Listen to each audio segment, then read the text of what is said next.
ग्यारस माता की कहानी।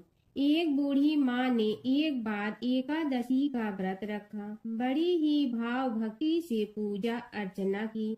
उन्हें वृद्धावस्था में क्या बाधा थी।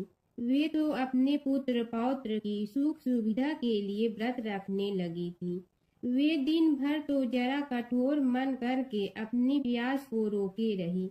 दिन में पूजा पाठ किया, कथा सुनी और पंडित जी को मिट्टी के पात्र में भर कर पानी और ऋतु फल दान में दिए। दोनों भर भर कर वितरण किया। उन्हें गर्मी के कारण बहुत बेचैनी हो रही थी। इस कारण से बड़ी देर तक पानी में पड़ी रही और पानी के कुल्ला करती रही, मुंह धोती रही। तब कहीं थोड़ा बहुत धैर्य बंध पाया। धूप तो तेज पड़ ही रही थी, इस कारण बार बार मुंह सूख रहा था। बूढ़ी माँ बहुत बेचैन हो रही थी। एक बुढ़ापा और दूसरे भयंकर गर्मी। वृद्धावस्था की स्थिति को कुछ दूसरी ही प्रकार की होती है। जैसे तैसे रो धो के दिन कट पाया। अब पहाड़ सी रात सामने थी, उसको काटना बड़ा ही कठिन दिखाई दे रहा था। खटिया पर पड़े शांति नहीं मिल रही थी। वे बार बार करवट बदल रही थी। अनेक बार वे बाहर जाती और भीतर आती। उन्हें घर के अंदर शांति नहीं थी। वे पड़ी पड़ी एकादशी माता का स्मरण करती रही। वे कहती रही कि हे माता जी, आप मेरी लाज रखिए, आप ही मुझे शक्ति दे दीजिएगा जिससे मैं भली भांति आपका व्रत कर सकूं और ये पहाड़ सी रात शांति पूर्वक व्यतीत हो सके। प्यास के कारण बूढ़ी माँ की बेचैनी तो बढ़ ही रही थी। उन्होंने धैर्य रखने का बहुत प्रयास किया, किंतु सहनशीलता की सीमा टूट गई और वे घबराकर एकदम चिल्ला पड़ी। बोली कि बचाओ बचाओ। अम्मा का चिल्लाना सुनकर परिवार भर के नर नारी, बच्चे और पड़ोसी एकत्रित होकर बूढ़ी अम्मा की खटिया के समीप पहुंच गए। सबने पूछा कि अम्मा जी, आपको क्या हो गया है? आप क्यों चिल्ला पड़ी थी? आप इस वृद्धावस्था में एक कठिन व्रत क्यों कर रही हैं? अम्मा जी, शक्ति से ही भक्ति होती है। थोड़ी ही देर में वे फिर से बोली कि अरे, हमारे तो प्राण ही निकलने जा रहे हैं। मेरी छाती पर ठंडे पानी का घड़ा रख दीजिए। नातियों ने दादी की छाती पर ठंडे पानी का पात्र रख दिया। तब कहीं उन्हें थोड़ा बहुत आराम मिला और थोड़ी देर के लिए उन्होंने अपनी आंखें बंद कर ली। एकादशी माता ने सोचा कि ये बूढ़ी अम्मा है तो बहुत कठोर, जरा जाकर उसकी परीक्षा लेना चाहिए।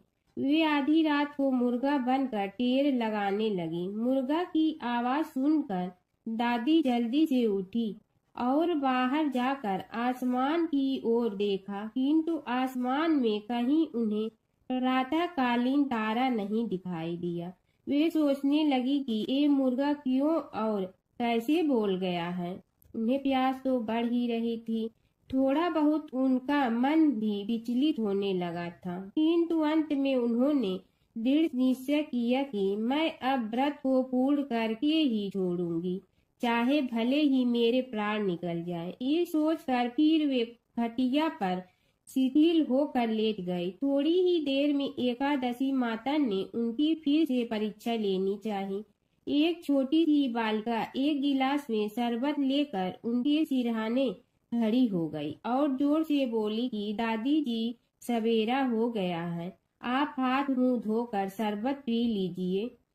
पहले तो शरबत का गिलास देखकर उनका मन ललचाने लगा, किंतु अचानक व्रत का स्मरण हो आया और उन्होंने सोचा कि मैं किसी भी प्रकार से अभी शरबत नहीं पी सकती हूँ और वे शांति पूर्वक अपनी घटिया पर लेट गई।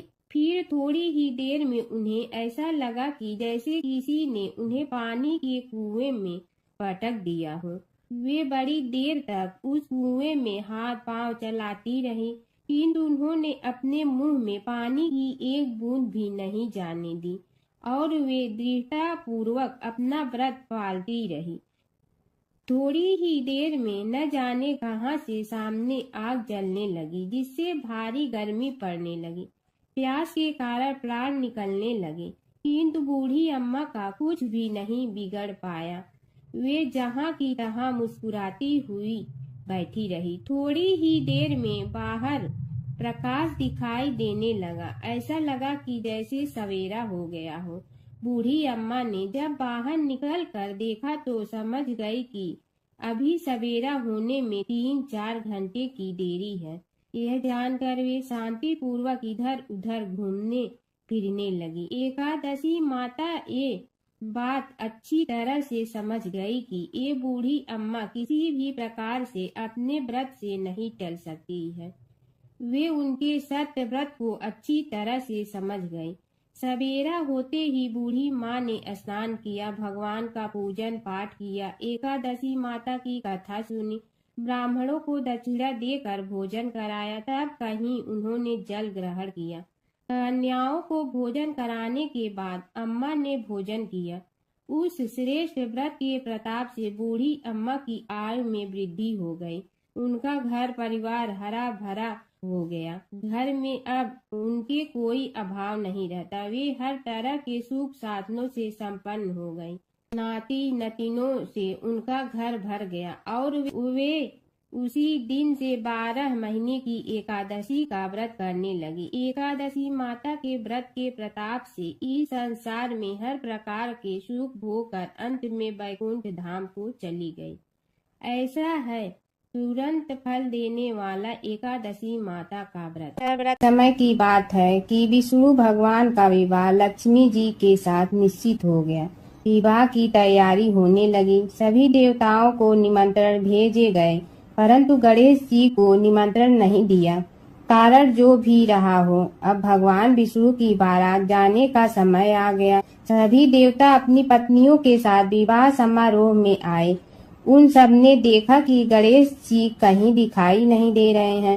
तब वे आपस में चर्चा करने लगे कि क्या गणेश जी को कोई न्योता नहीं दिया है या स्वयं गणेश जी ही नहीं आए हैं। सभी को इस बात पर आश्चर्य होने लगा। तभी सब ने विचार किया कि विष्णु भगवान से ही इसका कारण पूछा जाए। विष्णु भगवान से पूछने पर उन्होंने कहा कि हमने गणेश जी के पिता भोलेनाथ महादेव को न्योता भेजा है। यदि गणेश जी अपने पिता के साथ आना चाहते हैं तो आ जाते। अलग से न्योता देने की कोई आवश्यकता भी नहीं थी। दूसरी बात यह है कि उनको 1.25 मन मूंग, 1.25 मन चावल, 1.25 मन घी और 1.25 मन लड्डू का भोजन दिन भर में चाहिए। यदि गणेश जी नहीं आएंगे तो कोई बात नहीं। दूसरे के घर जाकर इतना सारा खाना पीना अच्छा भी नहीं लगता। इतनी वार्ता कर ही रहे थे कि किसी एक ने सुझाव दिया, यदि गणेश जी आ भी जाए तो उनके द्वारपाल बनाकर बैठा देंगे कि आप घर की याद रखना। आप तो चूहे पर बैठकर धीरे धीरे चलोगे तो बारात से बहुत पीछे रह जाओगे। यह सुझाव भी सबको पसंद आ गया तो विष्णु भगवान ने भी अपनी सहमति दे दी। होना क्या था कि इतने में गणेश जी वहां आ पहुंचे और उन्हें समझा बुझाकर घर की रखवाली करने बैठा दिया गया। बारात चल रही थी, तब नारद जी ने देखा कि गणेश जी तो दरवाजे पर ही बैठे हुए हैं। तो वे गणेश जी के पास गए और रुकने का कारण पूछा। गणेश जी कहने लगे कि विष्णु भगवान ने मेरा बहुत अपमान किया है। नारद जी ने कहने लगे कि अपनी मूसक देना को आगे भेज दे तो वह रास्ता खोद देगी, जिससे उनके वाहन धरती में धंस जाएंगे। तब आपको सम्मान पूर्वक बुलाना पड़ेगा। अब तो गणेश जी ने अपनी मूसक सेना जल्दी से आगे भेज दी और सेना ने जमीन पोली कर दी। जब बारात वहां से निकली तो रथों के पहिए धरती में धंस गए। लाख कोशिश करे परंतु पहिए नहीं निकले। सभी ने अपने अपने उपाय किए परंतु पहिए तो नहीं निकले, बल्कि जगह जगह से टूट गए। किसी की समझ में नहीं आ रहा था कि अब क्या किया जाए। तब तो नारद जी ने कहा, आप लोगों ने गणेश जी का अपमान करके अच्छा नहीं किया। यदि उन्हें मना कर लाया जाए तो आपका कार्य सिद्ध हो सकता है और यह संकट टल सकता है। शंकर भगवान ने अपने दूत नंदी को भेजा और वे गणेश जी को लेकर आए। गणेश जी का आदर सम्मान के साथ पूजन किया। तब कहीं रथ के पहिए निकले। अब रथ के पहिए निकल के परंतु टूट फूट गए तो उन्हें सुधारे गए। पास के खेत में खाती काम कर रहा था, उसे बुलाया गया। खाती अपना कार्य करने के पहले श्री गणेशाय नमः कहकर गणेश जी की वंदना मन ही मन करने लगा। देखते ही देखते खाती ने सभी पहियों को ठीक कर दिया। तब खाती कहने लगा कि हे देवताओं, आपने सर्वप्रथम गणेश जी को नहीं मनाया होगा और न ही उनकी पूजन की होगी, इसीलिए तो आपके साथ यह संकट आया है। हम तो मूर्ख अज्ञानी हैं, फिर भी पहले गणेश जी को पूजते हैं, उनका ध्यान करते हैं। आप लोग तो देवतागण हैं, फिर भी आप गणेश जी को कैसे भूल गए? अब आप लोग भगवान श्री गणेश जी की जय बोल कर जाएं तो आपके सब काम बन जाएंगे और संकट कट जाएंगे। ऐसा कहते हुए बारात वहां से चल दी और विष्णु भगवान को लक्ष्मी जी के साथ विवाह संपन्न करा के सभी सकुशल घर लौट आए।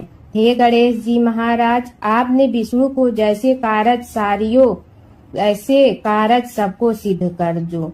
बोलो गजानन भगवान की जय। भगवान विष्णु और नारद की कथा। एक बार नारद मुनि जी ने भगवान विष्णु जी से पूछा, हे भगवान, आपका इस समय सबसे प्रिय भक्त कौन है? अब विष्णु तो भगवान हैं, सो झट से समझ गए अपने भक्त नारद मुनि की बात और मुस्कुरा कर बोले, मेरा सबसे प्रिय भक्त उस गांव का एक किसान है। यह सुनकर नारद मुनि जी थोड़ा निराश हुए और फिर से एक प्रश्न किया, हे भगवान, आपका बड़ा भक्त तो मैं हूँ, तो फिर सबसे प्रिय क्यों नहीं? भगवान विष्णु जी ने नारद मुनि जी से कहा, इसका जवाब तो तुम खुद ही दोगे। जाओ, एक दिन उसके घर रहो और फिर सारी बात मुझे बताना।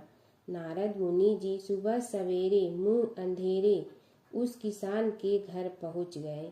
देखा अभी अभी किसान जगा है और उसने अब सबसे पहले अपने जानवरों को चारा देता, फिर मुंह धोता, दैनिक कार्यों से निवृत्त होता, जल्दी जल्दी भगवान का नाम लिया, रूखी सूखी रोटी खाकर जल्दी जल्दी अपने खेतों पर चला गया। सारा दिन खेतों में काम किया और शाम को वापस घर आया। जानवरों को अपनी जगह बांधा, उन्हें चारा पानी डाला, हाथ धोया, मुंह धोया, फिर थोड़ी देर भगवान का नाम लिया, फिर परिवार के संग बैठकर खाना खाया और कुछ बातें की और फिर से सो गया। अब सारा दिन यह सब देखकर नारद मुनि जी भगवान विष्णु के पास वापिस आए और बोले, भगवान, मैं आज सारा दिन उस किसान के संग रहा, लेकिन वो तो ढंग से आपका नाम भी नहीं ले सकता। उसने थोड़ी देर सुबह, थोड़ी देर शाम को और भी जल्दी जल्दी आपका ध्यान किया और मैं तो 24 घंटे सिर्फ आपका ही नाम जपता हूँ। क्या आपका सबसे प्रिय भक्त वो गरीब किसान ही है? भगवान विष्णु जी ने नारद की बात सुनकर कहा, अब इसका जवाब भी तुम मुझे खुद ही देना। और भगवान विष्णु जी ने एक कलश अमृत से भरा नारद मुनि को थमाया और बोले, इस कलश को लेकर तुम तीनों लोकों की परिक्रमा करके आओ, लेकिन ध्यान रहे अगर एक बूंद भी अमृत नीचे गिरा तो तुम्हारी सारी भक्ति और पुण्य नष्ट हो जाएगी।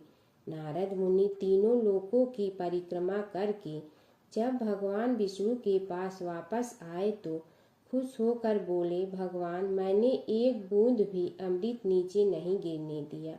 विष्णु भगवान ने पूछा, और इस दौरान तुमने मेरा नाम कितना बार लिया, मेरा स्मरण कितनी बार किया?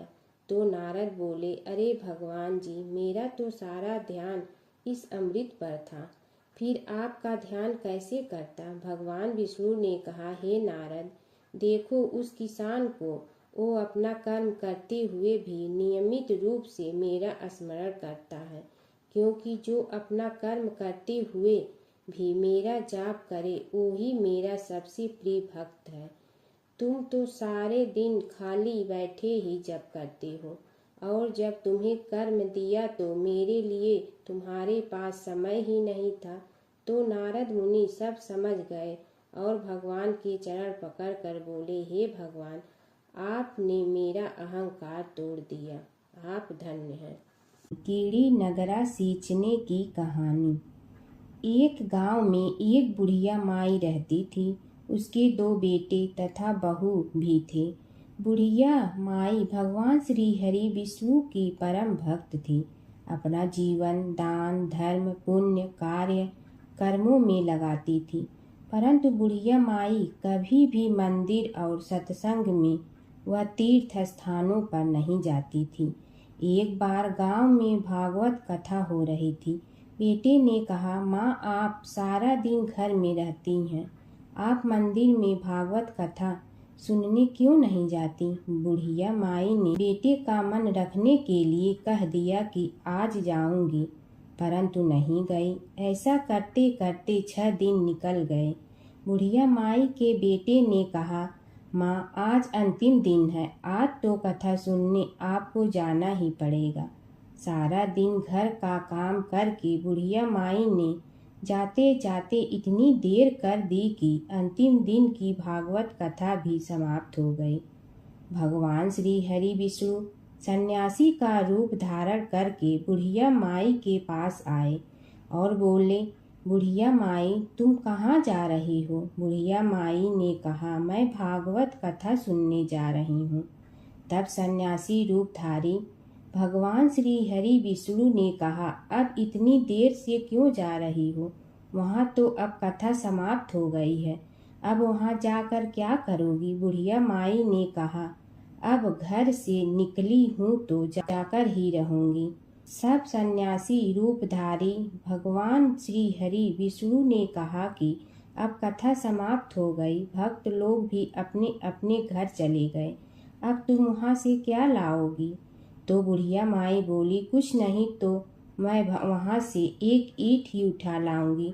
तो सन्यासी रूपधारी भगवान श्री हरि विष्णु बोले, तुम वहाँ से मिट्टी की ईंट लाओगी, उसके बदले में मैं तुम्हें एक सोने की ईंट दे देता हूँ। बुढ़िया माई ने ईंट ले ली और घर की तरफ चल पड़ी और विचार करने लगी कि यदि यह ईंट मैं घर लेकर जाऊंगी तो बेटे बहू झगड़ने लगेंगे। इसीलिए घर के आंगन में बाहर ही बुढ़िया माई ने वह ईंट जमीन में गाड़ दी। परंतु अब बुढ़िया माई का ध्यान उस ईंट पर ही रहने लगा।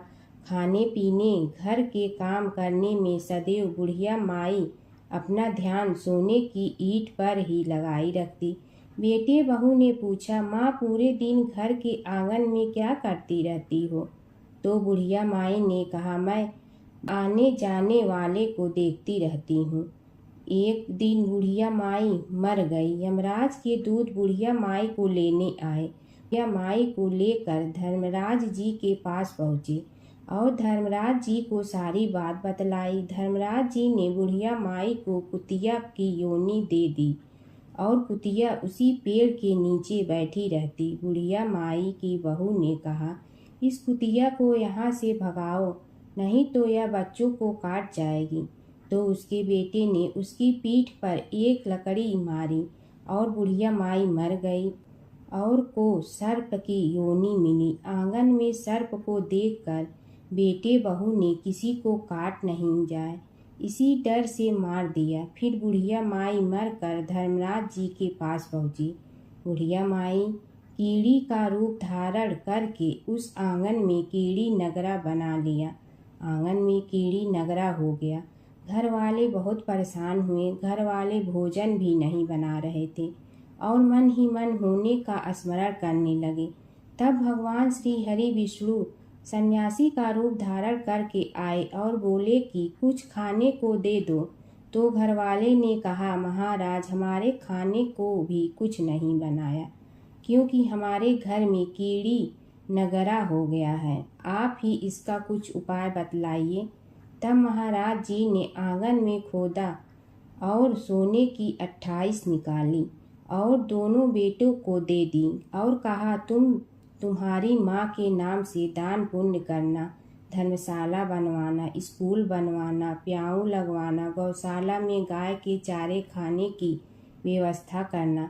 परंतु दोनों बेटे आपस में झगड़ने लगे कि तू दान कर, तू दान कर। किसी ने बुढ़िया माई के नाम से कोई दान नहीं किया और कीड़ी नगरा वहाँ उसी स्वरूप में स्थापित रहा। कुछ दिन बाद सन्यासी वापस आया और बुढ़िया माई के बेटों ने भगवान स्वरूपधारी सन्यासी महाराज से कहा कि हमारी घर की हालत वैसी की वैसी है, कीड़ी नगरा तो वैसे का वैसा ही है। तब साधु रूपधारी सन्यासी महाराज ने कहा, वह सोने के ईंट के टुकड़े लाओ और उन्हें बेचकर उनसे जो भी धन मिले उसे तुम्हारी माँ के नाम से दान पुण्य करो। इस कीड़ी नगरा पर शक्कर और आटा डालो। तुम ऐसा करोगे तो तुम्हारी माँ को मोक्ष प्राप्ति होगी। और उनके घर से कीड़ी नगरा चला गया। जो व्यक्ति प्रतिदिन सुबह प्रातः आटा और शक्कर कीड़ी नगरे पर डालता है, वह सदैव धनवान, पुत्रवान, संपन्न, सुख शांति से जीवन यापन करता है। उसके घर में कभी कोई कष्ट नहीं आता है। उसका जीवन सदा सर्वदा आनंद से व्यतीत होता है। उसके परिवारजन उसे अत्यधिक स्नेह प्रदान करते हैं। कीड़ी नगरा प्रतिदिन सींचने से जुड़ी नगरी की कहानी सुनने से, दान पुण्य व धर्म कार्यों में रुचि लगाने से जीवन उत्तम हो जाता है। प्राचीन काल की बात है। एक नगर में धर्मपाल नाम का एक निर्धन किंतु अत्यंत धर्मनिष्ठ व्यक्ति रहता था। वह न तो अधिक पूजा पाठ जानता था और न ही उसके पास धन था, परंतु उसके हृदय में भगवान विष्णु के प्रति अपार श्रद्धा थी। प्रतिदिन प्रातः स्नान कर भगवान विष्णु का स्मरण करता और तुलसी दल अर्पित करता। तब भी वह हरि नाम का जाप करता रहता। एक दिन किसी कारणवश वह पूजा न कर सका।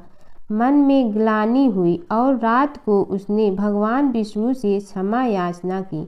उसी रात उसे स्वप्न में विष्णु ने दर्शन दिए और कहा, हे भक्त, जो भी व्यक्ति श्रद्धा से मेरा स्मरण करता है, मैं उसके सभी पाप हर लेता हूँ। भक्ति में विधि नहीं, भाव प्रधान होता है। कुछ समय बाद धर्मपाल के जीवन की सभी कठिनाइयाँ दूर हो गई। उसके घर में सुख शांति और समृद्धि आ गई। अंत समय में उसे वैकुंठ लोक की प्राप्ति हुई। विष्णु भगवान की कथा। एक नगर में एक सेठ व एक सेठानी रहते थे और सेठानी रोज विष्णु भगवान की पूजा करती थी। सेठ को उसका पूजा करना बिल्कुल अच्छा नहीं लगता था। इसी वजह से एक दिन सेठ ने सेठानी को घर से निकाल दिया। घर से निकलने पर वह जंगल की ओर गई तो देखा 4 आदमी मिट्टी खोदने का काम कर रहे थे। उसने कहा कि मुझे नौकरी पर रख लो। उन्होंने उसे रख लिया, लेकिन मिट्टी खोदने से सेठानी के हाथों में छाले पड़ गए और उसके बाल भी उड़ गए। वह आदमी कहते हैं कि बहन, लगता है तुम किसी अच्छे घर की महिला हो। तुम्हें काम करने की आदत नहीं है। तुम एक काम रहने दो और हमारे घर का काम कर लिया करो। वह चारों आदमी उसे अपने साथ घर ले गए और वह 4 मुट्ठी अनाज लाते और सभी बांट कर खा लेते। एक दिन सेठानी ने कहा कि कल से 8 मुट्ठी अनाज लाना। अगले दिन वह 8 मुट्ठी अनाज लाए और सेठानी पड़ोसन से आग मांग लाई। उसने भोजन बनाया, विष्णु भगवान को भोग लगाया, फिर सभी को खाने को दिया। सारे भाई बोले कि बहन, आज तो भोजन बहुत स्वादिष्ट बना है। सेठानी ने कहा कि भगवान का जूठा है तो स्वाद तो होगा ही। सेठानी के जाने के बाद सेठ भूखा रहने लगा और आस पड़ोस के सारे लोग कहने लगे कि ये तो सेठानी के भाग्य से खाता था। एक दिन सेठ अपनी सेठानी को ढूंढने चल पड़ा। उसने ढूंढते हुए वह भी उस जंगल में पहुंच गया। जहाँ वह चारों आदमी मिट्टी खोद रहे थे। सेठ ने उन्हें देखा तो कहा कि भाई, मुझे भी काम पर रख लो। उन आदमियों ने उसे काम पर रख लिया, लेकिन मिट्टी खोदने से उसके भी हाथों में छाले पड़ गए और बाल उड़ने लगे। उसकी यह हालत देख चारों बोले कि तुम्हें काम की आदत नहीं है, तुम हमारे साथ चलो और हमारे घर में रह लो। सेठ उन चारों आदमियों के साथ उनके घर चला गया और जाते ही उसने सेठानी को पहचान लिया, लेकिन सेठानी घूंघट में थी तो सेठ को देख नहीं पाई।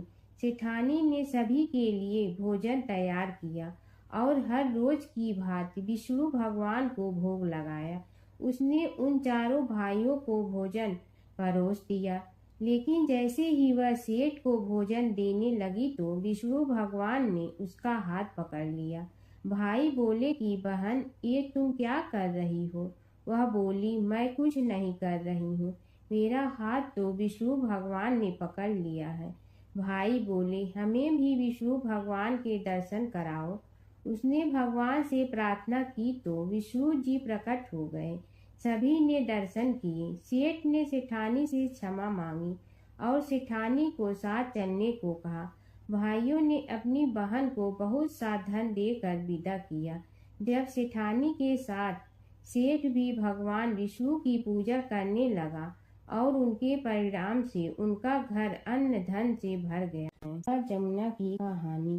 प्राचीन समय में एक गांव था जिसमें दो बहनें रहा करती थी। एक बहन का नाम गंगा था तो दूसरी बहन का नाम जमुना था।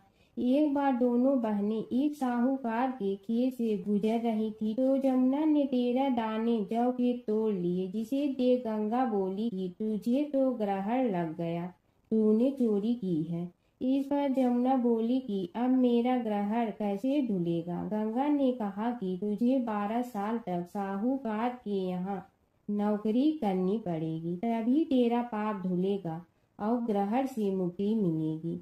जमुना साहूकार के यहाँ नौकरी के लिए जाती है और अपने लिए काम मांगती है। साहूकार उसे काम पर रख लेता है, लेकिन काम करने से पहले जमुना उसे कहती है कि मैं सारे काम करूंगी, लेकिन 4 काम नहीं करूंगी। जूठे बर्तन नहीं मांजूंगी, झाड़ू नहीं लगाऊंगी, बिस्तर नहीं बिछाऊंगी और दिया नहीं जलाऊंगी। 12 साल के बाद कुंभ का मेला लगा तो साहूकारनी भी कुंभ नहाने जाने लगी। जमुना ने उसे जाते देख कहा कि कुंभ के मेले में मेरी बहन गंगा मिलेगी तो उसे यह सोने का टक्का दे देना, इससे वह अपने हाथों में सुंदर चूड़ियां पहन लेगी। साहूकारनी ने कुंभ के मेले में गंगा को वह सोने का टका दे दिया। गंगा ने उनसे वह टका लेते हुए कहा कि मेरी बहन को कहना कि उसके 12 वर्ष पूरे हो गए हैं, अब वह वहां वापिस आ जा। साहूकार व साहूकारनी वापिस घर आए तब जमुना मटके में पानी भर रही थी। दोनों जमुना से बोले कि हमने सोने का वह टका तेरी बहन गंगा को दे दिया था और उसने कहा है कि तेरे 12 वर्ष पूरे हो गए हैं, इसलिए अब तुम वापिस जाओ। यह समाचार सुनते ही जमुना सहस्त्र धारा में बदल गई और बहने लगी। जमुना जी का यह रूप देखकर साहूकार और साहूकारनी परेशान हो गई थी। हमारे घर में जमुना माता ने काम किया, हमें तो अब ग्रहण लग गया है, हम यह ग्रहण कैसे उतारेंगे। जमुना भागकर गंगा माता के पास चली गई। गंगा ने जमुना से पूछा कि तुम साहूकारनी से कुछ कहकर आई हो या ऐसे ही बिना बताए आ गई। तब जमुना बोली कि मैं तो कुछ भी बताकर नहीं आई हूँ। गंगा ने कहा कि जा उन्हें धीरज दे आ, नहीं तो उन्हें जीवन भर असंतोष ही रहेगा। गंगा के कहने पर जमुना माता ने साहूकारनी को सपने में दर्शन दिए और कहा कि तुम दोनों उल्टे माथे क्यों पड़े हो, जाओ उठकर खाओ पियो। तब दोनों बोले कि हम कैसे उठें, हमें तो ग्रहण लगा है। क्योंकि हमने उल्टे सीधे और पता नहीं कितने नीच कार्य आपसे कराए हैं। तब जमुना जी बोली कि तुम्हें ग्रहण नहीं लगा है, ग्रहण तो मुझे लगा था कि मैंने तुम्हारे खेत से 13 दाने जौ के चुराए थे। मैं तो अपना ग्रहण उतारने तुम्हारे घर आई थी। मेरा ग्रहण तुम्हारे घर में 12 वर्ष तक रहने से उतर गया है और मेरी मुक्ति हो गई है। जमुना जी ने कहा कि तुम्हें कोई ग्रहण नहीं लगा है, उल्टे मेरे 12 वर्ष तक यहाँ रहने से तुम्हारी भी मुक्ति हो गई है। यह कहकर जमुना जी स्वप्न से चली गई। दोनों उठकर देखते हैं कि उनके घर में पहले से भी अधिक धन हो गया है। हे जमुना माता, जैसे आपने साहूकार व साहूकारनी की मुक्ति कराई, वैसे ही आप अपने सभी भक्तों की करना।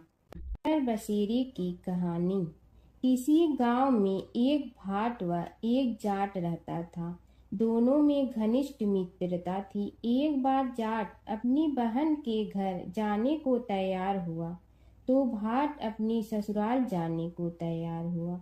दोनों साथ चल पड़े तो रास्ते में रुककर एक कुएं की मुंडेर पर बैठ गए। जाट ने भाट से कहा कि नगर बसेरा कर लेते हैं।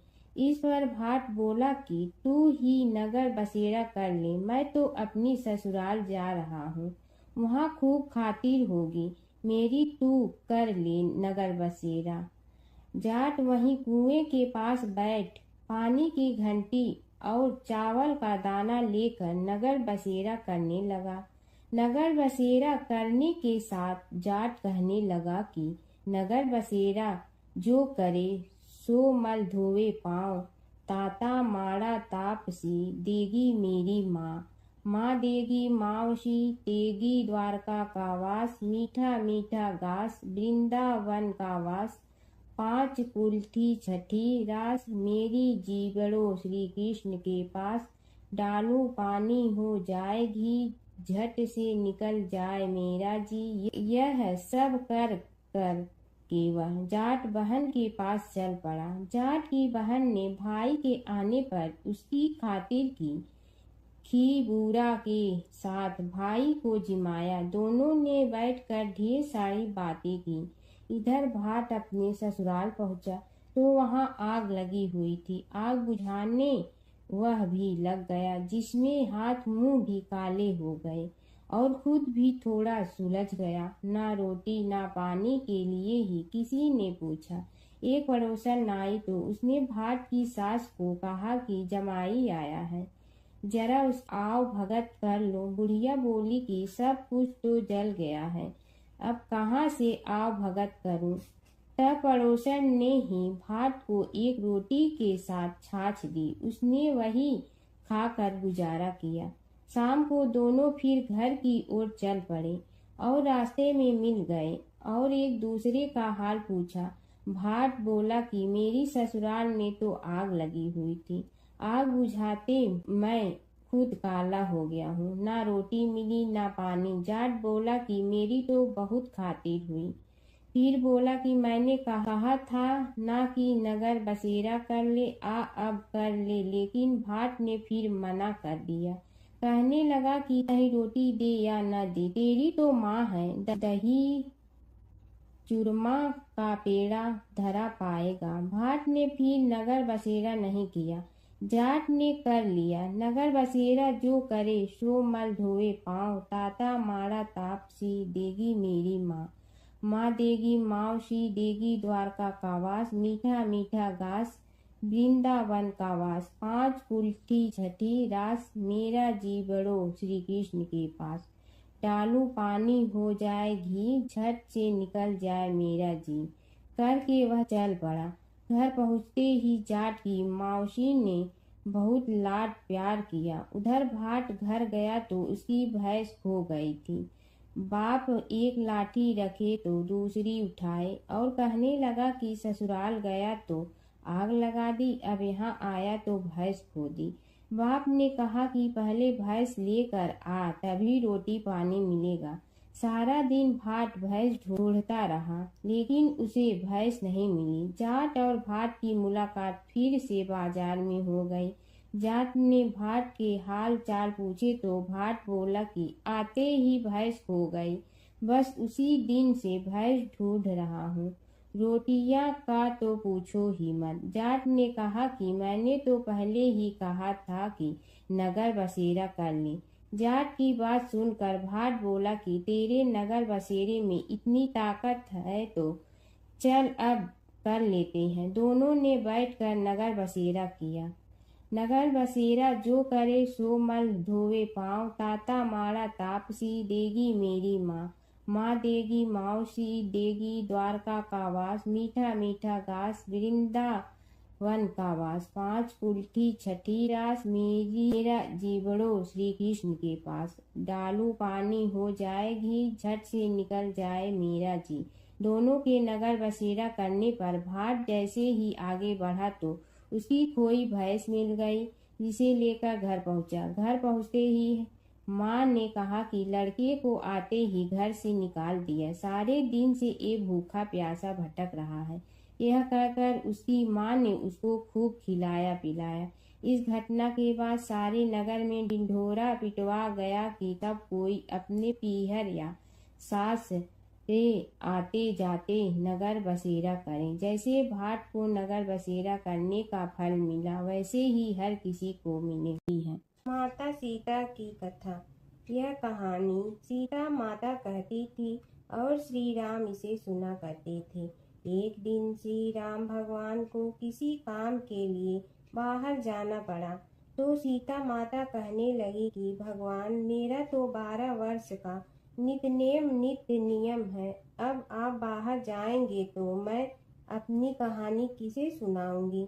श्री राम ने कहा कि तुम कुएं की पाल पर जाकर बैठ जाना और वहां जो औरतें पानी भरने आएंगी उन्हें अपनी कहानी सुना देना।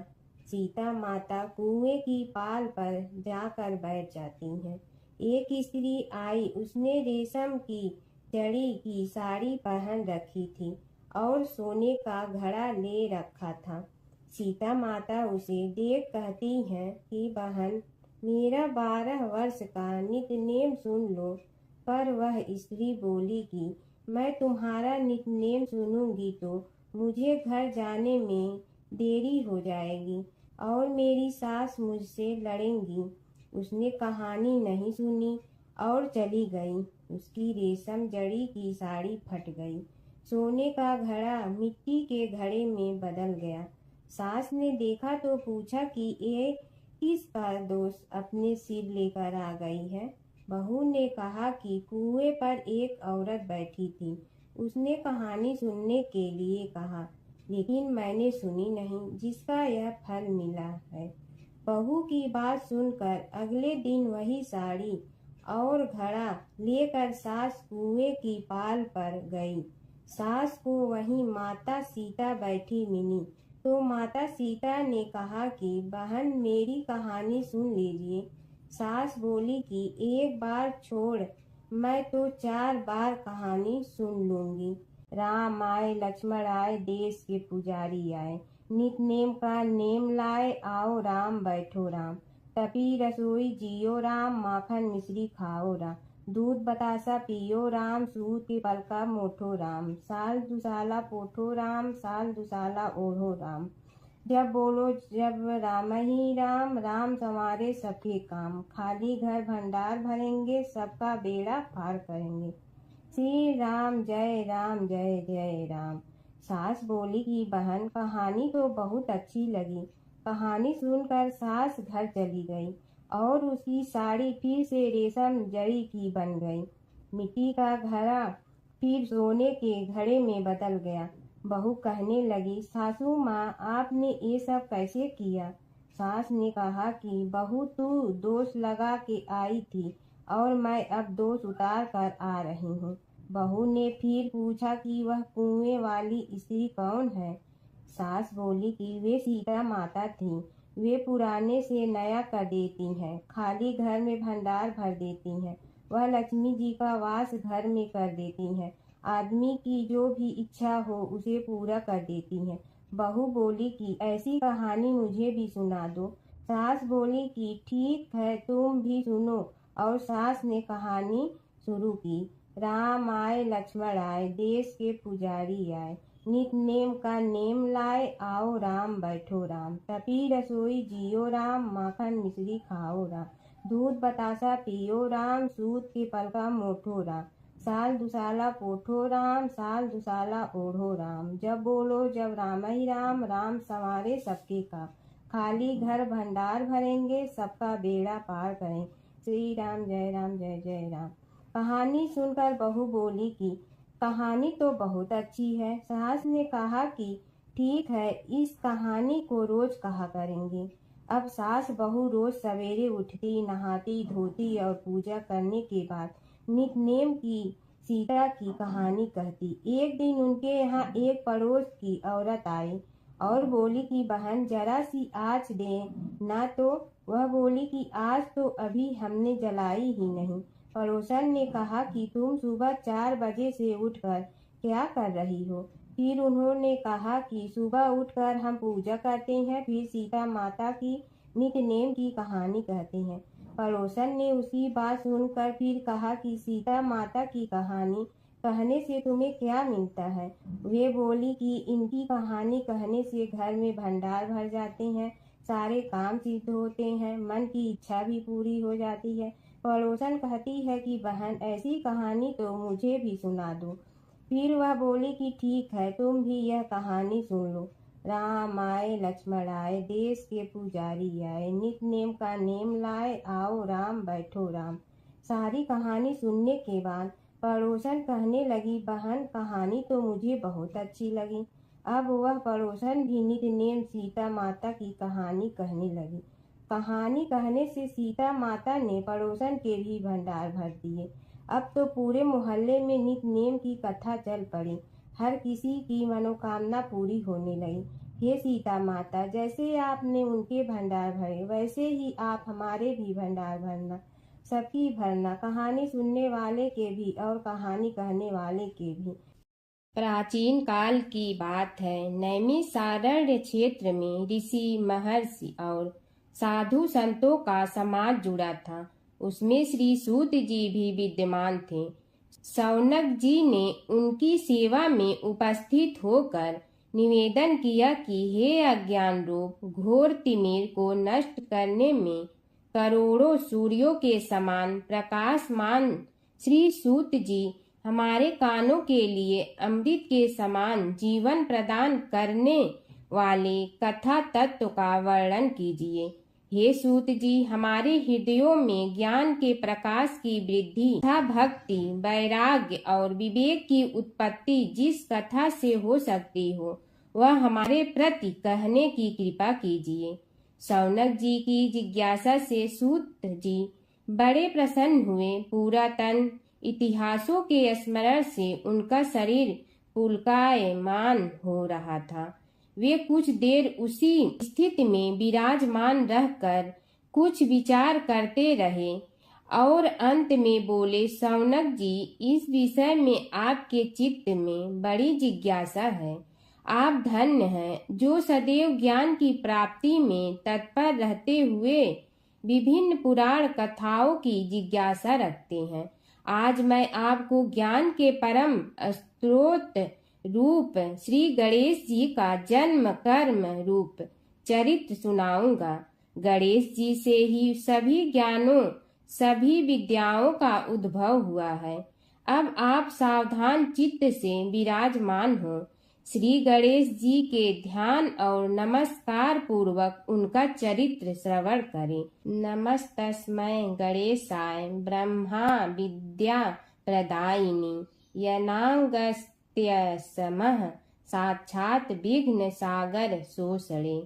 कैसे हैं वे श्री गणेश जो सभी प्रकार की ब्रह्म विद्याओं को प्रदान करने वाले, अर्थात ब्रह्मा के सगुण और निर्गुण स्वरूप पर प्रकाश डालने और जीव ब्रह्मा का अभेद प्रतिपादन करने वाली विद्याओं के दाता हैं। वे विघ्नों के समुद्रों को महर्षि अगस्त्य के समान शोषण करने में समर्थ हैं। इसलिए उनका नाम विघ्न सागर शोषक के नाम से प्रसिद्ध है। मैं उन भगवान श्री गणेश जी को नमस्कार करता हूँ। प्रथम पूजा के अधिकारी श्री गणेश जी, यह कहकर सूत जी कुछ समय के लिए मौन हो गए और फिर बोले, शौनक जी, भगवान गणेश जी ही सर्वप्रथम पूजा प्राप्ति के अधिकारी हैं। किसी भी देवता की पूजा करो, पहले उनकी पूजा करो।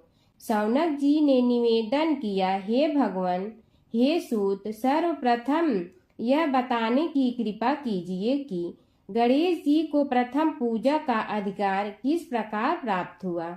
इस विषय में मेरी बुद्धि मोह को प्राप्त हो रही है कि सृष्टि रचयिता ब्रह्मा जी, पालन करता भगवान नारायण और संहार करता शिव जी में से किसी को प्रथम पूजा का अधिकारी क्यों नहीं माना गया। यह त्रिदेव ही तो सबसे बड़ा देवता माने जाते हैं।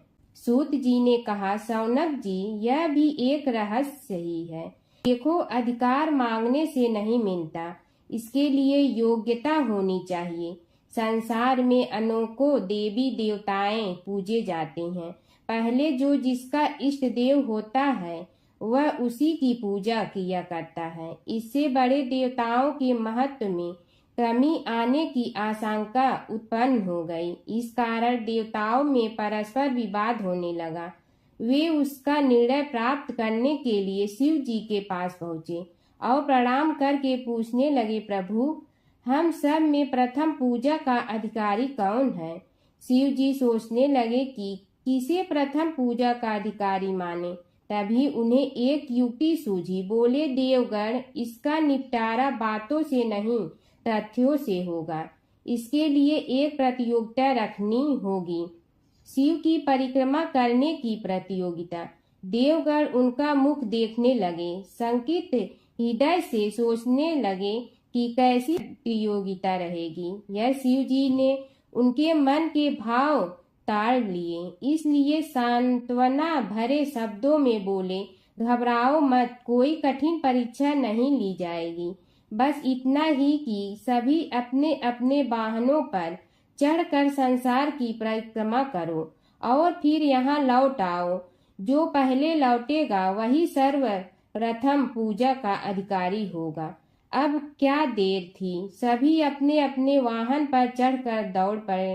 किसी का वाहन गजराज था तो किसी का सिंह, किसी का भैंसा तो किसी का मृग, किसी का हंस तो किसी का उल्लू, किसी का अश्व तो किसी का श्वान। अभिप्राय यह है कि वाहनों को विविधता के दर्शन उस समय जितने भले प्रकार से हो सकते थे उतने अन्य समय में नहीं। सबसे गया बीता वाहन गणेश जी का था मूषक, उससे चूहा भी कहते हैं। ऐसे वाहन के बल भरोसे इस प्रतियोगिता में सफल होना तो क्या, सम्मिलित होना भी हास्यास्पद है। गणेश जी ने सोचा, छोड़ो, क्या होगा प्रतियोगिता में भाग लेने से, हम तो यहाँ बैठे रहकर ही तमाशा देखेंगे। वे बहुत देर तक विचार करते रहे। अंत में उन्हें एक युक्ति सूझी। शिव जी स्वयं ही जगदाता हैं, यह संसार उन्हीं का प्रतिबिंब है, तब क्यों न इन्हीं की परिक्रमा कर ली जाए। इनकी परिक्रमा करने से ही संसार की परिक्रमा हो जाएगी। ऐसा निश्चय कर उन्होंने मूषक पर चढ़कर शिव जी की परिक्रमा की और उनके समक्ष जा पहुँचे। शिव जी ने कहा, तुमने परिक्रमा पूर्ण कर ली। उन्होंने उत्तर दिया, जी हाँ। शिव जी सोचने लगे कि इसे तो यहीं घूमते हुए देखा, फिर परिक्रमा कैसे कराया। देवताओं का परिक्रमा करके लौटना आरंभ हुआ और उन्होंने गणेश जी को वहां बैठे देखा तो माथा ठनक गया। फिर भी साहस करके बोले, अरे तुम विश्व की परिक्रमा के लिए नहीं गए। गणेश जी ने कहा, अरे मैं कब का यहाँ आ गया। देवता बोले, तुम्हें तो कहीं भी नहीं देखा। गणेश जी ने उत्तर दिया, देखते कहाँ से, समस्त संसार शिव जी में विद्यमान है। इनकी परिक्रमा करने से ही संसार की परिक्रमा पूर्ण हो गई। सूत जी बोले, शौनक, इस प्रकार गणेश जी ने अपनी बुद्धि के बल पर ही विजय प्राप्त कर ली। उनका कथन सत्य था, इसलिए कोई विरोध करता भी तो कैसे। बस उसी दिन से गणेश जी की प्रथम पूजा होने लगी। सूत जी बोले, हे शौनक जी, यह एक तथ्य है कि गणेश जी ही उसके पात्र हैं। वे बड़े देवता का भी कार्य सिद्धि में विघ्न उपस्थित होने पर उन विघ्न राज का आश्रय न लिया हो। हे शौनक, वे देव भी बड़े दयालु हैं। नाम तो शिव जी का ही आशुतोष है, किंतु वे सर्वात्मा और सर्वरक्षक प्रभु तो शिव जी की अपेक्षा भी शीघ्र ही प्रकट हो जाते हैं। उनका भक्त कभी किसी संकट में नहीं पड़ता। यदि प्रारब्ध वशात कभी किसी विपत्ति में पड़ भी जाता है तो गणेश्वर की उपासना करने पर उनके अनुग्रह से उनके समस्त दुख दूर होकर परम सुख की प्राप्ति होती है। शौनक ने कहा, हे सूत जी, हे महाभाग, हे प्रभु, मैं गणेश जी के विभिन्न चरित्रों का अध्ययन करना चाहता हूँ, तो मुझे बताइए कि किस ग्रंथ का अवलोकन करूँ। हे दयामय, आपको तो उनके समस्त चरित्र विदित है कि यदि आप ही उन्हें सुनाने की कृपा करें तो मेरा अत्यधिक उपकार होगा। सूत जी बोले, हे शौनक भगवान, गणेश्वर के इतने चरित्र हैं कि उन सब का कथन इस जिह्वा से संभव नहीं, क्योंकि प्रभु अनंत, प्रभु चरित अनंता वाली बात समस्त विद्वान ऋषि मुनि कहते हैं। फिर भी गणेश जी प्रथम पूजा के अधिकारी होने के कारण समस्त देव चरित्रों में जुड़े हुए हैं, इसलिए उनका प्रभाव भी सर्वाधिक व्यापक है। हे मुने, हे शौनक, वे भगवान सर्व समर्थ हैं।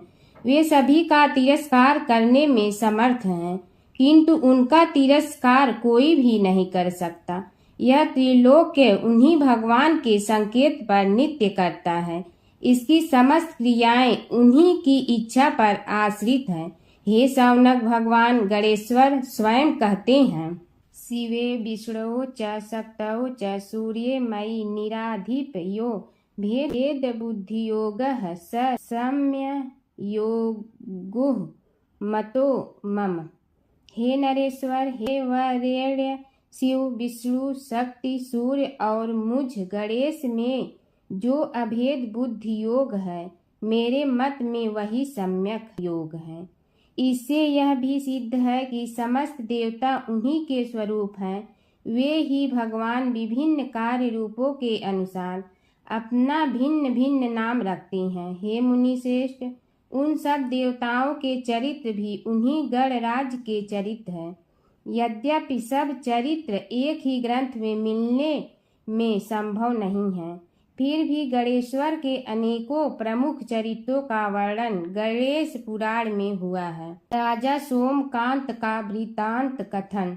शौनक जी ने पूछा, हे प्रभु, गणेश पुराण का आरंभ किस प्रकार हुआ, यह मुझे बताने की कृपा करे। इस पर सूत जी ने कहने लगे, हे शौनक, यद्यपि गणेश पुराण है तो बहुत प्राचीन, क्योंकि भगवान गणेश्वर तो आदि हैं। न जाने कब से गणेश जी अपने उपासकों पर कृपा करते चले आ रहे हैं।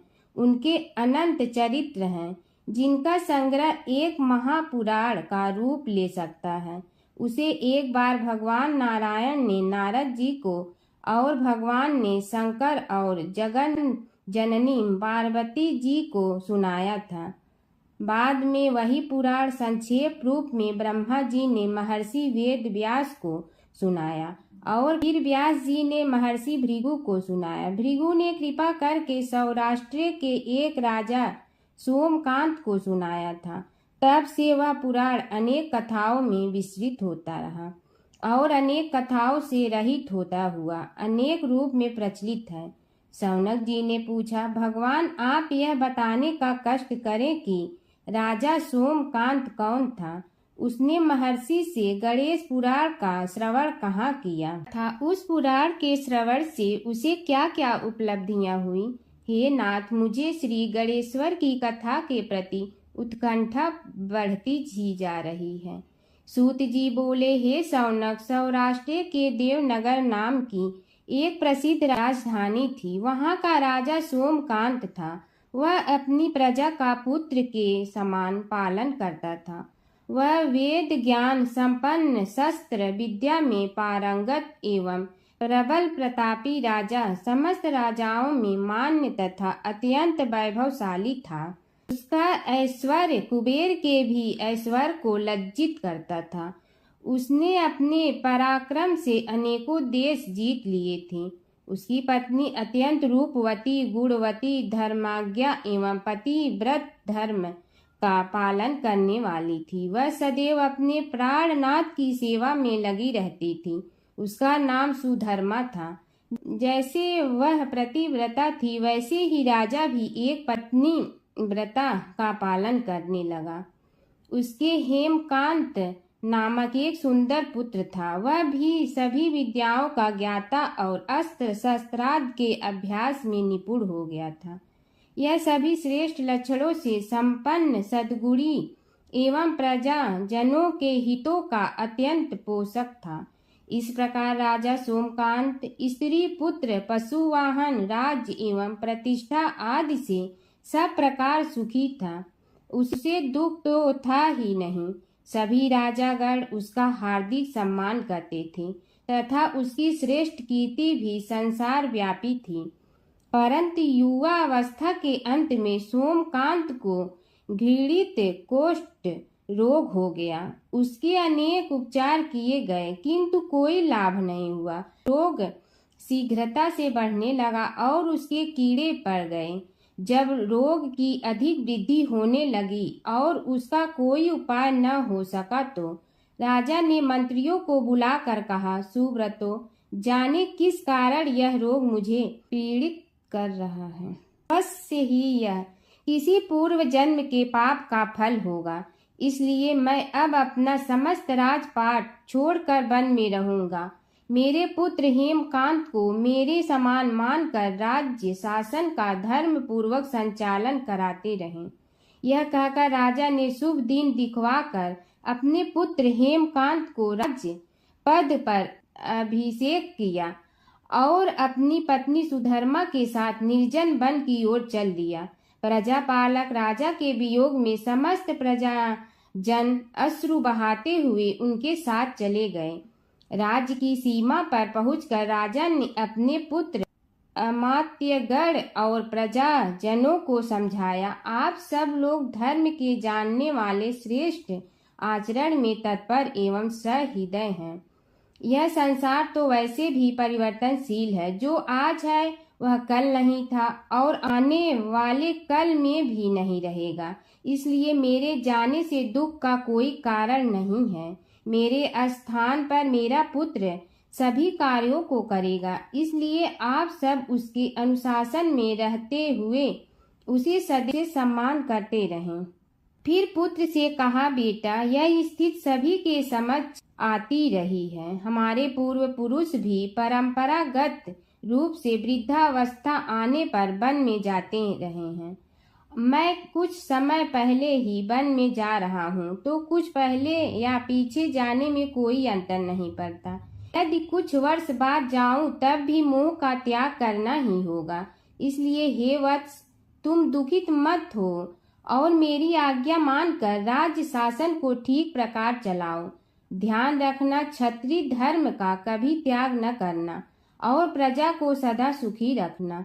इस प्रकार राजा सोमकांत ने सभी को समझा बुझाकर वहां से वापस लौट आया और स्वयं अपनी पतिव्रता भार्या के साथ वन में प्रवेश किया। पुत्र हेमकांत के आग्रह से उसने सुबल और ज्ञान गम्य नामक 2 आत्माओं को भी साथ ले लिया। उन सब ने एक समतल एवं सुंदर स्थान देखकर वहां विश्राम किया। तभी उन्हें एक मुनि कुमार दिखाई दिया। राजा ने उससे पूछा, तुम कौन हो, कहाँ रहते हो? यदि उचित समझो तो मुझे बताओ। मुनि बालक ने कोमल बाणी में कहा, मैं महर्षि भृगु का पुत्र हूँ। मेरा नाम च्यवन है। हमारा आश्रम निकट में ही है। अब आप भी अपना परिचय दीजिए। राजा ने कहा, मुनि कुमार, आपका परिचय पाकर मुझे बड़ी प्रसन्नता हुई। मैं सौराष्ट्र के देवनगर नामक राज्य का अधिपति रहा हूँ। अब अपने पुत्र को राज्य देकर मैंने अरण्य की शरण ली है। मुझे कुष्ठ रोग अत्यंत पीड़ित किए हुए हैं। उसकी निवृत्ति का कोई उपाय करने वाला हो तो कृपा कर मुझे बताइए। मुनि कुमार ने कहा, मैं अपने पिताजी से अपना वृतांत कहता हूँ, फिर वे जैसा कहेंगे आपको बताऊंगा। यह कहकर मुनि बालक चला गया और कुछ देर में ही आकर बोला, राजन, मैंने आपका वृतांत अपने पिताजी को बताया। उनकी आज्ञा हुई है कि आप सब मेरे साथ आश्रम में चलकर उनसे भेंट करें, तभी आपके रोग के विषय में भी विचार किया जाएगा। राजा सोमकांत के पूर्व जन्म का वृत्तांत भृगु द्वारा वर्णन। राजा अपनी पत्नी और अमात्यों के सहित च्यवन के साथ साथ भृगु आश्रम में जा पहुंचा और उन्हें प्रणाम कर बोला, हे भगवान, हे महर्षि, मैं आपकी शरण हूँ, आप मुझ कुष्ठी पर कृपा कीजिए। महर्षि बोले, राजन, यह तुम्हारे किसी पूर्व जन्म कृत पाप का ही उदय हो गया है। इसका उपाय मैं विचार करके बताऊंगा। आज तो तुम सब स्नान आज से निवृत्त होकर रात्रि विश्राम करो। महर्षि की आज्ञा अनुसार सबने स्नान भोजन आदि के उपरांत रात्रि व्यतीत की और प्रातः काल स्नान आदि नित्य कर्मों से निवृत्त होकर महर्षि की सेवा में उपस्थित हुए। महर्षि ने कहा, राजन, मैंने तुम्हारे पूर्व जन्म का वृतांत जान लिया हूँ और यह भी विदित कर लिया है कि किस पाप के फल से तुम्हें इस रोग की प्राप्ति हुई है। यदि तुम चाहो तो उसे सुना दूं। राजा ने हाथ जोड़कर निवेदन किया, बड़ी कृपा होगी मुनिनाथ, मैं उसे सुनने के लिए उत्कंठित हूँ। महर्षि ने कहा, तुम पूर्व जन्म में एक धनवान वैश्य के लाडले पुत्र थे। वह वैश्य विंध्याचल के निकट कौलहार नामक ग्राम में निवास करता था। उसकी पत्नी का नाम सुलोचना था। तुम उसी वैश्य दंपत के पुत्र हुए। तुम्हारा नाम कामद था। तुम्हारा लालन पालन बड़े लाड चाव से हुआ। उन्होंने तुम्हारा विवाह एक अत्यंत सुंदरी वैश्य कन्या से कर दिया था, जिसका नाम कुटुम्बिनी था। यद्यप तुम्हारी भार्या सुशीला थी और तुम्हें सदैव धर्म में निरत देखना चाहती थी, किंतु तुम्हारा स्वभाव वासनांध होने के कारण दिन प्रतिदिन उज्जवल होता जा रहा था। किंतु माता पिता भी धार्मिक थे, इसलिए उनके सामने तुम्हारी उज्ज्वलता दबी रही। परंतु माता पिता की मृत्यु के बाद तुम निरंकुश हो गए और अपनी पत्नी की बात भी नहीं मानते थे। तुम्हें अनाचार में प्रवृत्त देखकर उसे दुख होता था, तो भी उसका कुछ बस न चलता था। तुम्हारी उन्मत्तता चरम सीमा पर थी। अपनों से भी द्वेष और क्रूरता का व्यवहार किया करते थे। हत्या आदि कराते थे। तुम्हारे लिए सामान्य बात हो गई। पीड़ित व्यक्तियों ने तुम्हारे विरुद्ध राजा से पुकार की। अभियोग चला और तुम्हें राज्य की सीमा से भी बाहर चले जाने का आदेश हुआ। तब तुम घर छोड़कर किसी निर्जन वन में रहने लगे। उस समय तुम्हारा कार्य लोगों को लूटना और हत्या करना ही रह गया। एक दिन माध्याह्न काल था। गुणवर्धक नामक एक विद्वान ब्राह्मण उधर से निकला। बेचारा अपनी पत्नी को लिवाने के लिए ससुराल जा रहा था। तुमने उस ब्राह्मण युवक को पकड़कर लूट लिया। प्रतिरोध करने पर उसे मारने लगे तो वह चित्कार करने लगा, मुझे मत मार, मत मार, देख मेरा दूसरा विवाह हुआ है। मैं पत्नी को लेने के लिए जा रहा हूँ। किंतु तुम तो क्रोधवश में ऐसे लीन हो रहे थे कि तुमने उसकी बात सुनकर भी नहीं सुनी। जब उसे मारने लगे तो उसने श्राप दे दिया, अरे हत्यारे, मेरी हत्या के पाप से तो सहस्त्र कल्प तक घोर नरक भोगोगे। तुमने उसकी कोई चिंता न की और सिर काट लिया। राजन, तुमने ऐसी ऐसी एक नहीं बल्कि अनेक निरीह हत्याएं की थी। जिनकी गणना करना भी पाप है। इस प्रकार इस जन्म में तुमने घोर पाप कर्म किए थे, किंतु बुढ़ापा आने पर जब अशक्त हो गए तब तुम्हारे साथ जो क्रूर कर्मा थे वे भी किनारा कर गए। उन्होंने सोच लिया कि अब तो इसे खिलाना भी पड़ेगा, इसलिए मरने दो यहीं। अमोघ प्रभाव गणेश उपासना का कथन। राजन, अब तुम निरालंब थे, चल फिर तो सकते ही नहीं थे। भूख से पीड़ित रहने के कारण रोगों ने भी घेर लिया। उधर से जो कोई निकलता तुम्हें घृणा की दृष्टि से देखता हुआ चला जाता। तब तुम आहार की खोज में बड़ी कठिनाई से चलते हुए एक जीर्ण शीर्ण देवालय में पहुंचा। उसमें भगवान गणेश्वर की प्रतिमा विद्यमान थी। तब न जाने किस पुण्य के उदय होने से तुम्हारे मन में गणेश जी के प्रति भक्ति भाव जागृत हुआ। तुम निराहार रहकर उनकी उपासना करने लगे। उससे तुम्हें सब कुछ मिला और रोग भी कम हुआ। राजन, तुमने अपने साथियों की दृष्टि बचाकर बहुत सा धन एक स्थान पर गाड़ दिया था।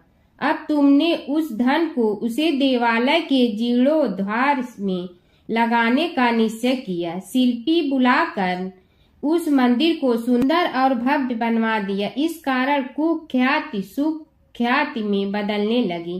फिर यथा समय तुम्हारी मृत्यु हुई। यमदूतों ने पकड़कर तुम्हें यमराज के समक्ष उपस्थित किया। यमराज तुमसे बोले, जीव, तुमने पाप और पुण्य दोनों ही किए हैं और दोनों का ही भोग तुम्हें भोगना है, किंतु पहले पाप का फल भोगना चाहते हो पुण्य का। इसके उत्तर में तुमने प्रथम अपने पुण्य कर्मों के भोग की इच्छा प्रकट की और इसीलिए उन्होंने तुम्हें राजकुल में जन्म लेने के लिए भेज दिया। पूर्व जन्म में तुमने भगवान गणाध्यक्ष का सुंदर एवं भव्य मंदिर बनवाया था, इसलिए तुम्हें सुंदर देह की प्राप्ति हुई। यह कहकर महर्षि भृगु कुछ रुके। उन्होंने देखा कि राजा को इस वृतांत पर शंका हो रही है। तभी महर्षि के शरीर में असंख्य विकराल पक्षी उत्पन्न होकर राजा की ओर झपटे। उनकी चोंच बड़ी तीक्ष्ण थी, जिनसे वे राजा के शरीर को नोच नोच कर खाने लगे। उसके कारण उत्पन्न असहनीय पीड़ा से व्याकुल हुए राजा ने महर्षि के समक्ष हाथ जोड़कर निवेदन किया, प्रभु, आपका आश्रम तो समस्त द्वेष आदि से परे है और यहाँ मैं आपकी शरण में बैठा हूँ। तब यह पक्षी मुझे आकर ही क्यों पीड़ित कर रहे हैं? हे मुनिनाथ, इनसे मेरी रक्षा कीजिए। महर्षि ने राजा के अंतर्वचन सुनकर सांत्वना देते हुए कहा, राजन, तुमने मेरे वचनों में शंका की थी और जो मुझ सत्यवादी के कथन में शंका करते हैं उसे खाने के लिए मेरे शरीर से इसी प्रकार पक्षी प्रकट हो जाते हैं, जो कि मेरे हुंकार करने पर भस्म हो जाया करते हैं। यह कर महर्षि ने हुंकार की और तभी वे समस्त पक्षी भस्म हो गए। राजा श्रद्धावनत होकर उनके समक्ष अश्रुपात करता हुआ बोला, प्रभु, अब आप पाप से मुक्त होने का उपाय कीजिए। महर्षि ने कुछ विचार कर कहा, राजन, तुम पर भगवान गणेश्वर की कृपा सहज रूप से है और वे ही प्रभु तुम्हारे पापों को भी दूर करने में समर्थ हैं। इसलिए तुम उनके पाप नाशक चरित्रों का श्रवण करो। गणेश पुराण में उनके चरित्रों का भले प्रकार वर्णन हुआ है, अतएव तुम श्रद्धा भक्ति पूर्वक उसी को सुनने में चित्त लगाओ। राजा ने प्रार्थना की, महामुनि, मैंने गणेश पुराण का नाम भी आज तक नहीं सुना, तो उनके सुनने का सौभाग्य कैसे प्राप्त कर सकूंगा? हे नाथ, आपसे अधिक ज्ञानी और प्रकांड विद्वान और कौन हो सकता है? आप ही मुझ पर कृपा कीजिए। महर्षि ने राजा की दीनता देखकर उसके शरीर पर अपने कमंडल का मंत्रपूत जल छिड़का। तभी राजा को एक छींक आई और नासिका से एक अत्यंत छोटा काले वर्ण का पुरुष बाहर निकल आया। देखते देखते वह बढ़ गया। उसके भयंकर रूप को देखकर राजा कुछ भयभीत हुआ, किंतु समस्त आश्रमवासी वहां से भाग गए। वह पुरुष महर्षि के समक्ष हाथ जोड़कर खड़ा हो गया। भिक्षु ने उसकी ओर देखा और कुछ उच्च स्वर में बोले, तू कौन है, क्या चाहता है? वह बोला, मैं साक्षात पाप हूँ, समस्त पापियों के शरीर में मेरा निवास है। आपके मंत्रपूत जल के स्पर्श से मुझे विवश होकर राजा के शरीर से बाहर निकलना पड़ा है। अब मुझे बड़ी भूख लगी है, बताइए क्या खाऊं और कहाँ रहूं? महर्षि बोले, तू उस आम के अवकाश स्थान में निवास कर और उसी वृक्ष के पत्ते खाकर जीवन निर्वाह कर। यह सुनते ही वह पुरुष आम के वृक्ष के पास पहुंचा, किंतु उसके स्पर्श मात्र से वह वृक्ष जलकर भस्म हो गया। फिर जब पाप पुरुष को रहने के लिए कोई स्थान दिखाई न दिया तो वह भी अंतर्हित हो गया। हर व्रत कथा के साथ पढ़ी और सुनी जाने वाली लपसी तपसी की यह कहानी। एक लपसी था, एक तपसी था। तपसी हमेशा भगवान की तपस्या में लीन रहता था। लपसी रोजाना सवा सेर की लपसी बनाकर भगवान का भोग लगाकर जीम लेता था। एक दिन दोनों लड़ने लगे। तपसी बोला, मैं रोज भगवान की तपस्या करता हूँ, इसलिए मैं बड़ा हूँ। लपसी बोला, मैं रोज भगवान को सवा सेर लपसी का भोग लगाता हूँ, इसलिए मैं बड़ा हूँ। नारद जी वहाँ से गुजर रहे थे। दोनों को लड़ता देखकर उनसे पूछा कि तुम क्यों लड़ रहे हो? तपसी ने खुद के बड़ा होने का कारण बताया और लपसी ने अपना कारण बताया। नारद जी बोले, तुम्हारा फैसला मैं करूँगा। दूसरे दिन लपसी और तपसी नहाकर अपनी रोज की भक्ति करने आए तो नारद जी ने छुपकर 1.25 करोड़ की एक एक अंगूठी उन दोनों के आगे रख दी। तपसी की नज़र उस अंगूठी पर पड़ी जो उसने चुपचाप अंगूठी उठाकर अपने नीचे दबा ली। तब लपसी की नज़र अंगूठी पर पड़ी, लेकिन उसने ध्यान नहीं दिया। भगवान को भोग लगाकर लपसी खाना खाने लगा। नारद जी सामने आए तो दोनों ने पूछा कि कौन बड़ा, तो नारद जी ने तपसी से खड़ा होने को कहा। वो खड़ा हुआ तो उसने नीचे दबी अंगूठी दिखाई पड़ी। नारद जी ने लपसी से कहा, तपस्या करने के बाद भी तुम्हारी चोरी करने की आदत नहीं गई, इसलिए लपसी बड़ा है और तुम्हें तुम्हारी तपस्या का कोई फल भी नहीं मिलेगा।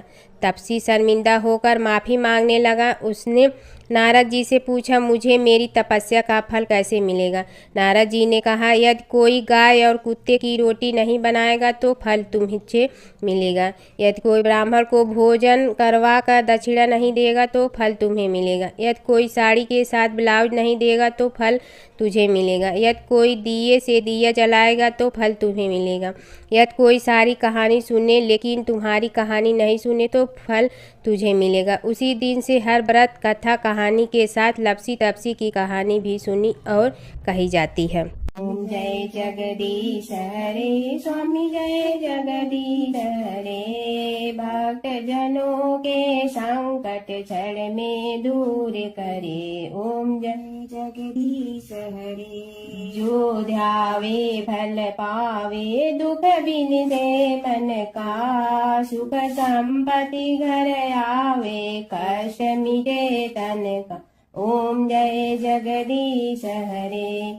मात पिता तुम मेरे, शरण कहूँ किसकी। तुम विनय और न दूजा, आस करूँ जिसकी। ओम जय जगदीश हरे।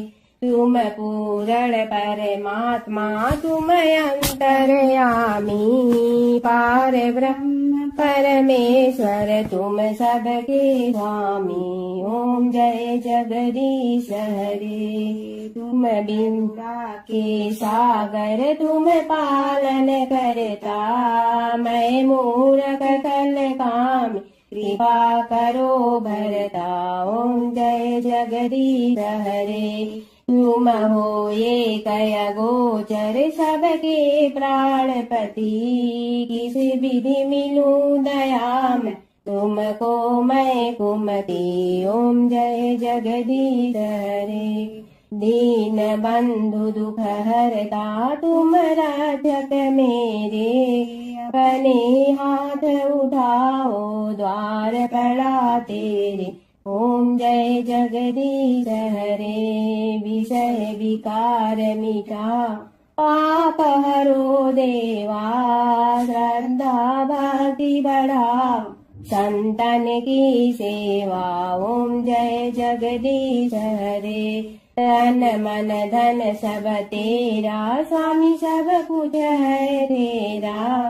तेरा तुझको अर्पण क्या लागे मेरा। ओम जय जगदीश हरे। जय जगदीश हरे। स्वामी जय जगदीश हरे। भक्त जनों के संकट धरने दूर करे। ओम जय जगदीश हरे। स्वामी जय जगदीश हरे।